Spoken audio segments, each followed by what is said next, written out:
الرحیم نحمد اللہ تعالی و نصلی علی رسولہ الکریم اما بعد۔ گزشتہ کل سورہ مائدہ کا جو آخری رکوع رہ گیا تھا اس میں ایک واقعہ اللہ رب العزت نے ارشاد فرمایا ہے اصحاب مائدہ کا،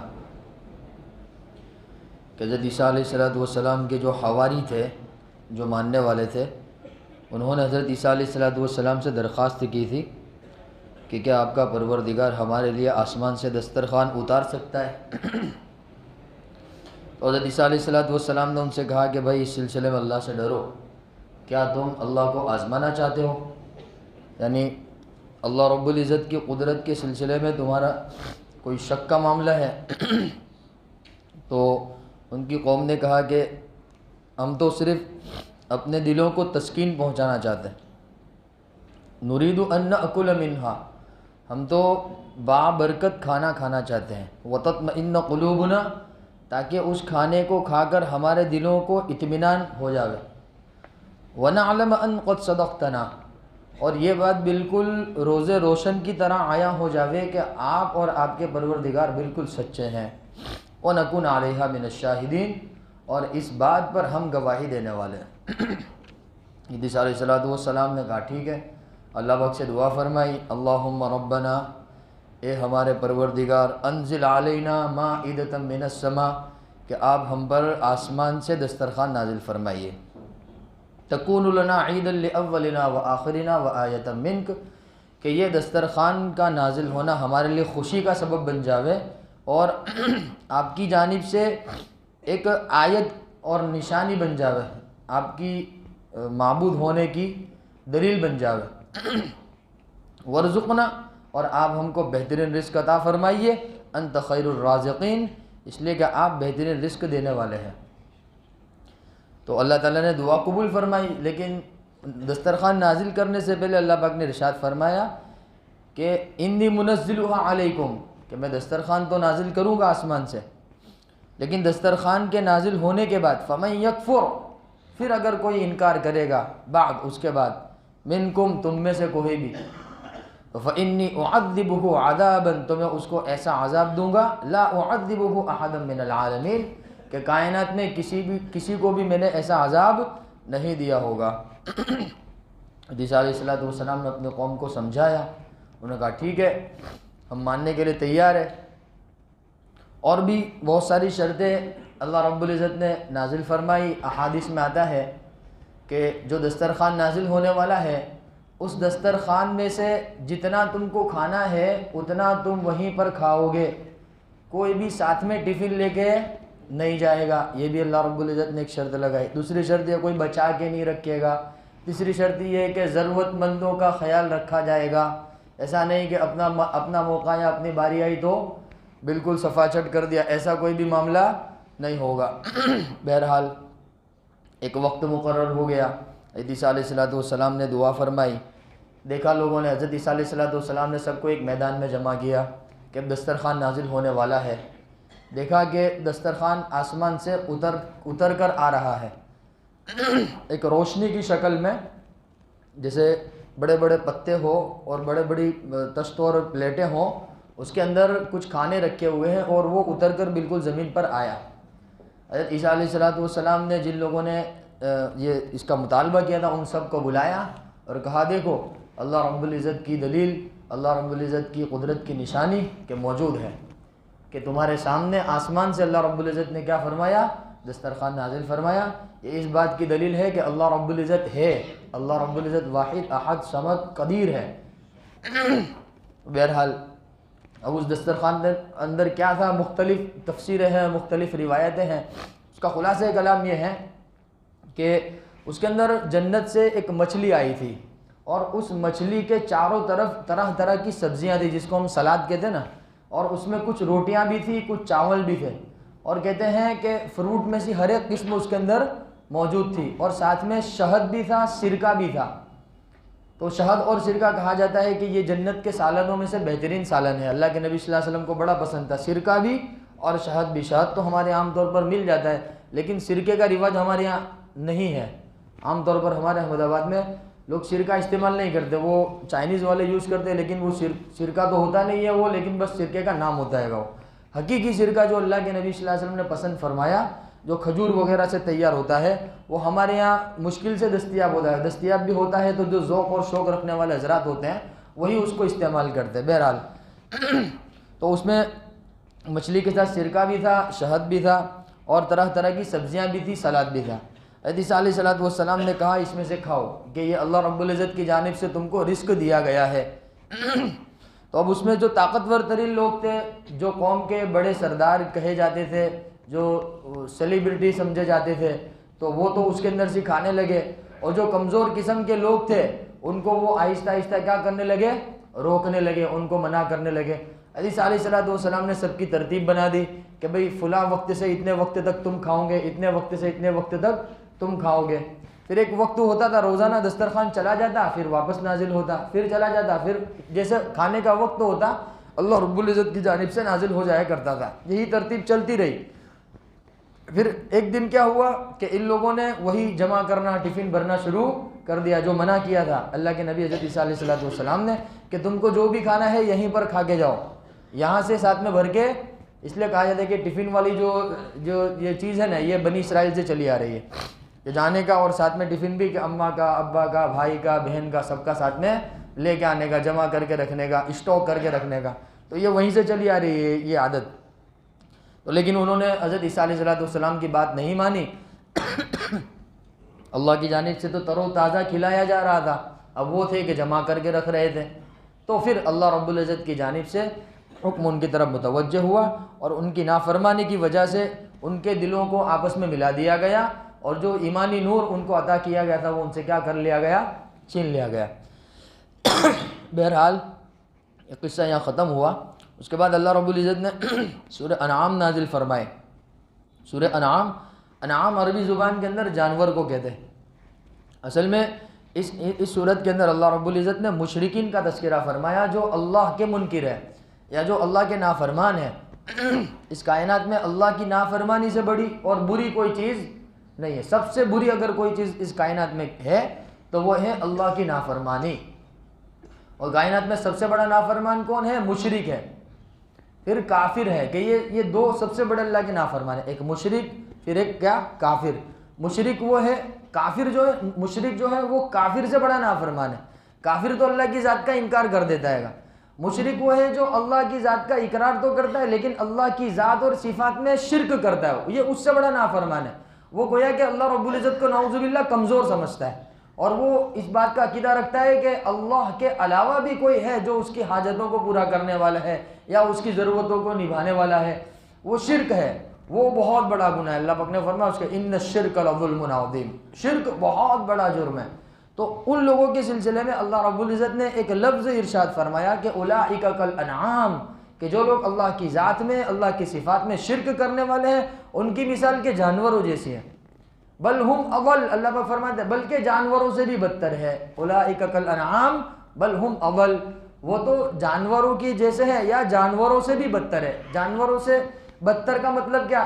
کہ جانور تو کم سے کم اپنے مالک کا کھاتا ہے تو اس کا وفادار تو بن جاتا ہے، جیسا کہ والعادیات والی صورت میں اللہ رب العزت نے گھوڑے کی صفت بیان فرمائی کہ گھوڑا جو ہوتا ہے اپنے مالک کا بڑا وفادار ہوتا ہے۔ لیکن انسان کے سلسلے میں کیا فرمایا؟ ان الانسان لربہ لکنود، انسان جو ہے وہ اپنے رب کا بڑا ناشکر ہے، اتنی ساری نعمتیں کھاتا ہے پھر بھی روتا پھرتا ہے گا۔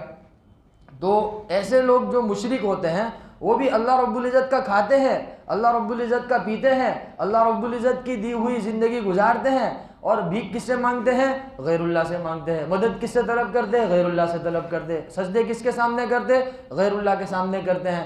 تو ایسے لوگوں کے سلسلے میں اللہ پاک نے فرمایا اولئک کالانعام، کہ یہ تو جانوروں جیسے ہیں، بل ہم اضل، بلکہ ان سے بھی گئے گزرے ہیں، ناشکری کرتے ہیں۔ تو بہرحال یہ سورہ انعام ہے، اس کو مکۃ المکرمہ میں اللہ رب العزت نے نازل فرمایا، اور اس سورت کے شروع میں الحمدللہ کا لفظ ہے۔ قرآن پاک کے اندر 5 صورتیں ایسی ہیں جن کی شروعات الحمدللہ سے ہوتی ہے۔ اس میں سب سے پہلے تو سورہ فاتحہ ہے، دوسرے نمبر پر یہ ہے سورہ انعام، جس میں اللہ پاک نے فرمایا الحمدللہ الذی خلق السماوات والارض، تمام کی تمام تعریفیں اس اللہ کے لیے ہے جس نے آسمانوں اور زمینوں کو پیدا کیا۔ وجعل الظلمات والنور، جس نے اندھیرے کو پیدا کیا روشنی کو پیدا کیا. ثم الذين كفروا بربهم يعدلون، پھر بھی وہ لوگ جو اللہ کی ذات کے منکر ہے وہ سمجھ نہیں پا رہے، انصاف نہیں کر پا رہے اس سلسلے میں. تو یہ دوسری صورت ہے جس کو اللہ رب العزت نے الحمدللہ سے شروع فرمایا. اس کے بعد ایک تیسری صورت اللہ رب العزت نے نازل فرمائی، اس کو بھی اللہ رب العزت نے الحمدللہ سے شروع فرمایا. وہ سورہ کہف ہے جو جمعہ کے دن پڑھی جاتی ہے نا، الحمدللہ الذی انزل علی عبدہ الکتاب ولم یجعل لہ عوجا. سورہ کہف کو بھی اللہ رب العزت نے الحمدللہ سے شروع فرمایا، وہ 15ویں پارے میں ہے. پھر اس کے بعد اللہ رب العزت نے ایک سورت نازل فرمایا سورہ سبا، اس کو بھی اللہ رب العزت نے الحمدللہ سے شروع فرمایا. پھر ایک اور سورت 22ویں پارے میں اللہ نے نازل فرمایا سورہ فاطر، الحمدللہ فاطر السماوات والارض. تو یہ ٹوٹل 114 صورتوں میں سے 5 صورتیں ایسی ہیں جن کو اللہ رب العزت نے الحمد سے شروع فرمایا. ان 5 صورتوں کے اندر نقطہ کیا ہے؟ پہلی والی جو صورت ہے سورہ فاتحہ، اس میں اللہ رب العزت نے جو تعریف فرمائی وہ ایک عام تعریف فرمائی کہ الحمدللہ رب العالمین، تمام کی تمام تعریفیں اس اللہ کے لیے جو سب جہانوں کا پالنے والا ہے. سب جہان آ گئے اس کے اندر، جو ہماری نظروں کے سامنے ہے وہ بھی، جو ہماری عقلوں سے پرے ہیں وہ سب. اللہ رب العزت سب کا کیا ہے؟ پالنے والا ہے، نگہبان ہے. تو سورہ فاتحہ کے شروع میں تو وہ سب تعریف آ گئے اللہ رب العزت کی. اس کے علاوہ جو 4 صورتیں ہیں، ان 4 صورتوں میں اللہ رب العزت نے اس عالم کی کچھ چیزوں کو لے کر تعریف فرمائی. جیسے یہاں پر اللہ پاک نے فرمایا تمام کی تمام تعریفیں اس اللہ کے لیے جس نے پیدا کیا آسمانوں اور زمینوں کو. وہاں سب کی تعریف تھی، اور یہاں پر کیا ہے؟ آسمان اور زمین جو عالم کا ایک حصہ ہے. ایسے ہی الحمدللہ الذی انزل علی عبدہ الکتاب، سورہ کہف کے شروع میں جو اللہ رب العزت کی تعریف ہے اس میں قرآن پاک کے نازل ہونے پر اللہ رب العزت نے تعریف فرمائی. تو بہرحال وہ ایک عام تعریف تھی، اور یہاں پر کچھ خاص تعریف اللہ رب العزت نے ارشاد فرمائی ہے. وہ سورہ انعام کو اللہ رب العزت نے اپنی خاص تعریف کے ساتھ شروع فرمایا. اور اللہ رب العزت کو اپنی تعریف کرنا بہت پسند ہے، اور اللہ کو جچتا بھی ہے یہ کام. اللہ کو یہ کام کیا ہے؟ جچتا ہے کہ اللہ خود اپنی تعریف کرے، اور وہی تمام تعریفوں کے لائق ہے. انسان کو اپنی تعریف نہیں کرنی چاہیے، اللہ کو یہ چیز پسند نہیں ہے. ہاں، انسان کو کس کی تعریف کرنی چاہیے؟ اللہ کی تعریف کرنی چاہیے. اللہ کو اپنی تعریف کرنا بہت پسند ہے. الحمدللہ سے اپنی تعریف شروع کی ہے، قل اعوذ برب الناس پہ اپنی تعریف ختم کی ہے. 114 صورتوں میں آپ کو زیادہ سے زیادہ کیا دیکھنے ملے گا؟ اللہ کی تعریف، اللہ کا تعارف، اللہ کیا ہے، اللہ کیسا ہے، اللہ نے کیا کیا، اللہ نے کیا پیدا کیا. اللہ بخود فرماتا ہے تمام کی تمام تعریفیں اس اللہ کے لیے ہیں جس نے آسمانوں کو پیدا کیا، زمینوں کو پیدا کیا، تاریکی کو پیدا کیا، اندھیرے کو پیدا کیا. اندھیرا بہت بڑی نعمت اللہ رب العزت کی. اندھیرا ہے تو بہت سارا سکون مل جاتا ہے. اللہ پاک نے آیت نازل فرمائی وَجَعَلْنَا اللَّيْلَ لِبَاسًا، ہم نے رات کو لباس کے طور پر بنایا ہے کہ آدمی کو سکون ملتا ہے، راحت ملتی ہے. اس لیے کہا جاتا ہے کہ اندھیرے میں جو آدمی کو نیند مل جاتی ہے نا، وہ اجالے کی 8-10 گھنٹے کی بھی نیند سوئے گا تو اتنا سکون اور راحت نہیں ملے گی جو اندھیرے کی رات کی نیند وہ سوئے گا، اس میں اتنا سکون ہے. اس لیے اللہ رب العزت نے اس کو خاص طور پر بیان فرمایا وَجَعَلَ الظُّلُمَاتِ، اللہ ہی ہے جس نے رات کی تاریکی کو پیدا کیا، وَالنُّورِ، اللہ ہی ہے جس نے دین کی روشنی کو پیدا کیا. اب دن اور رات کو اللہ نے پیدا کیا اور دونوں کو تقسیم بھی کر دیا کہ بھئی رات آرام کرنے کے لیے بنائی ہے، اور دن کس کے لیے بنایا؟ بھئی کام دھندے کے لیے بنایا، نوکری کے لیے یا تجارت اور کاروبار کے لیے. اللہ رب العزت نے زندگی کی ضروریات کو پورا کرنے کے لیے دن کو پیدا فرمایا. بہرحال پھر اللہ رب العزت نے مزید اللہ کی تعریف کہ اللہ ہی ہے جس نے تم کو مٹی سے پیدا کیا، جس نے آسمان اور زمین کا نظام چلایا، جو ظاہر کو بھی جانتا ہے، جو بات سلنگ اللہ رب العزت نے مکمل اپنی تعریف فرمائی. پھر یہی 7ویں پارے میں اللہ رب العزت کی تعریفات ہے اور کافروں کے اوپر رد ہے. پھر 7ویں پارے کے بالکل آخر کے اندر اللہ رب العزت نے حضرت ابراہیم علیہ السلام کا ایک واقعہ بہت دلچسپ، ان کا مکالمہ جو ان کی قوم کے ساتھ پیش آیا، اس کو اللہ رب العزت نے بہت بہترین انداز سے بیان فرمایا. حضرت ابراہیم علیہ السلام کے جو والد تھے جن کا نام آزر بتلایا گیا یہیں پر 7ویں پارے میں، وہ جو تھے وہ بت پرست تھے، بتوں کو بناتے تھے ان کے ہاتھوں سے. جیسے ہمارے زمانے میں جس طریقے سے مٹی کے بت بنائے جاتے ہیں، ایسے اس زمانے میں مٹی کے بت بناتے تھے ان کے والد. وَإِذْ قَالَ إِبْرَاهِيمُ لِأَبِيهِ آزَرَ، کہ وہ وقت بھی قابل ذکر ہے کہ جب حضرت ابراہیم علیہ السلام نے اپنے والد آزر، اپنے باپ آزر سے کہا أَتَتَّخِذُ أَصْنَامًا آلِهَةً، کیا تم اپنے ہاتھ سے بنائے ہوئے بتوں کی عبادت کرتے ہو؟ یعنی کون ہے؟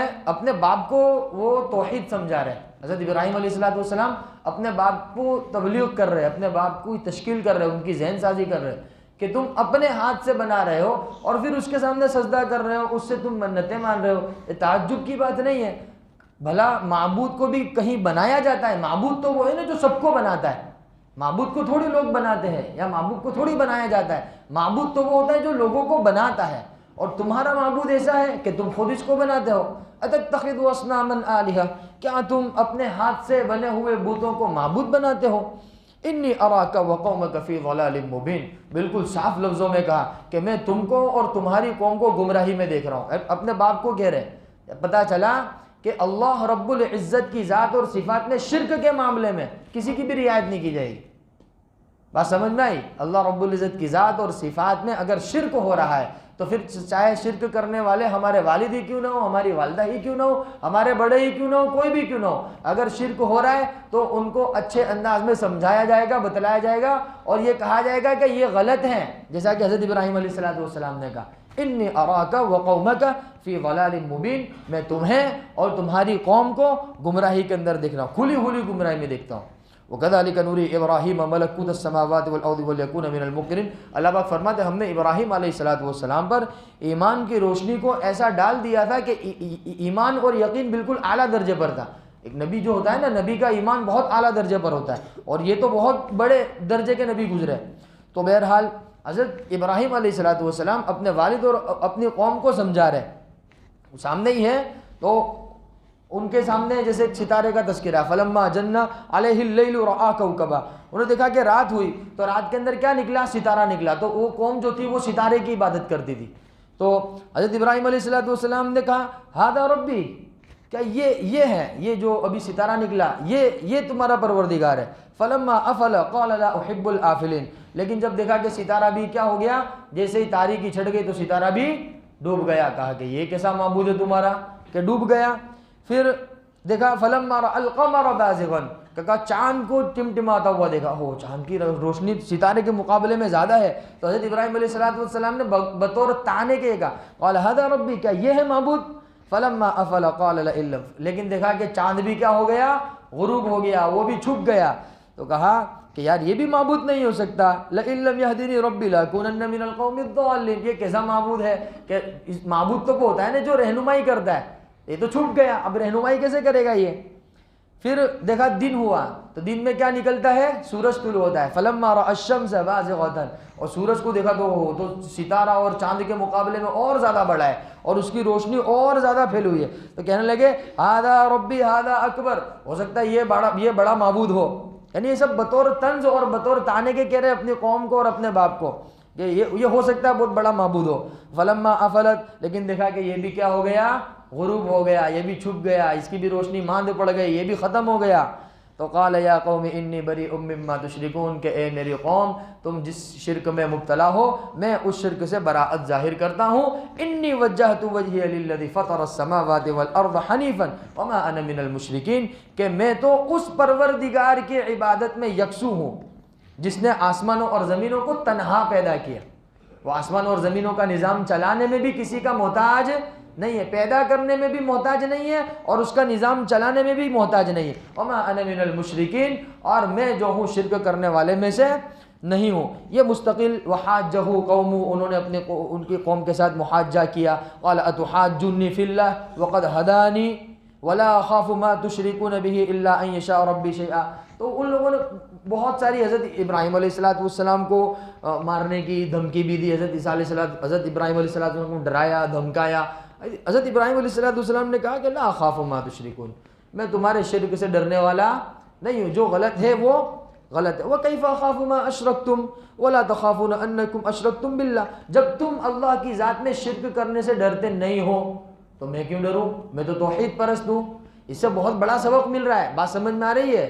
ابراہیم علیہ السلام کیا کہہ رہے ہیں کہ تم اللہ کی ذات میں شرک کرنے والے ہو، تم نہیں ڈرتے ہو، اللہ کے عذاب سے تمہیں خوف نہیں ہے، اللہ کے عتاب سے تمہیں ڈر نہیں لگتا ہے، اللہ کے غصے سے تمہیں ڈر نہیں لگتا ہے، تو میں تو توحید پرست ہوں، میں کیوں ڈروں؟ اس میں ہمارے لیے بہت بڑا سبق ہے موجودہ زمانے میں۔ ہاں تو جو لوگ بتوں کی پوجا کرنے والے، بتوں کی عبادت کرنے والے، وہ نہیں ڈر رہے ہیں، تو ہم تو اللہ کے فضل و کرم سے اللہ کے ماننے والے ہیں، الحمدللہ ہمارا سر تو اللہ کے سوا کسی کے سامنے جھکتا نہیں ہے، ہماری زبان سے تو اللہ کے سوا کسی کی تعریف نکلتی، تو پھر ہمیں ڈرنے کی کیا ضرورت ہے؟ ڈرنے کی کوئی ضرورت ہے؟ بالکل یہ بہترین سبق ہے ہمارے لیے۔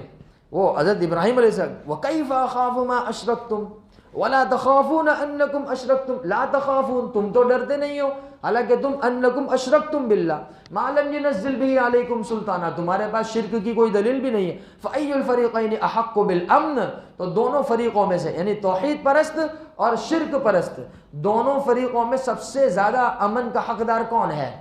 توحید پرست ہے، کیونکہ توحید پرست کس کو مانتا ہے؟ اللہ کو مانتا ہے۔ اللہ کون ہے؟ جس نے آسمان کو پیدا کیا، جس نے زمین کو پیدا کیا۔ رہا زمین پر رہنے کا معاملہ تو اللہ رب العزت جس کو چاہے گا امن عطا فرمائے گا، جس کو چاہے گا حکومت عطا فرمائے، یہ اللہ رب العزت کی مرضی اور اس کی حکمت اور اس کی مصلحت کی بات ہے۔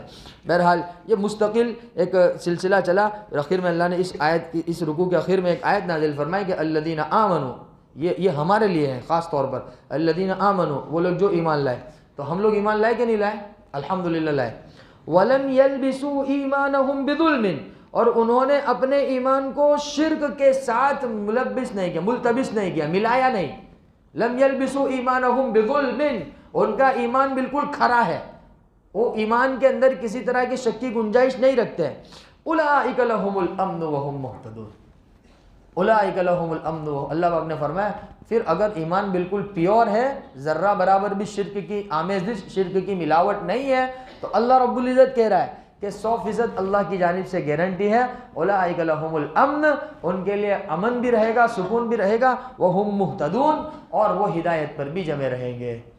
دیکھو یہ ہمارے لیے ہے، اللہ رب العزت نے فرمایا کہ اگر تمہارا ایمان بالکل کیسا ہے؟ بالکل کھرا ہے۔ کیسا کھرا ہے؟ بالکل 24 کیرٹ والا، بالکل کھرا، کوئی ملاوٹ نہیں اس کے اندر، کوئی ملاوٹ نہیں، ملاوٹ والا ایمان اللہ رب العزت کو پسند نہیں ہے۔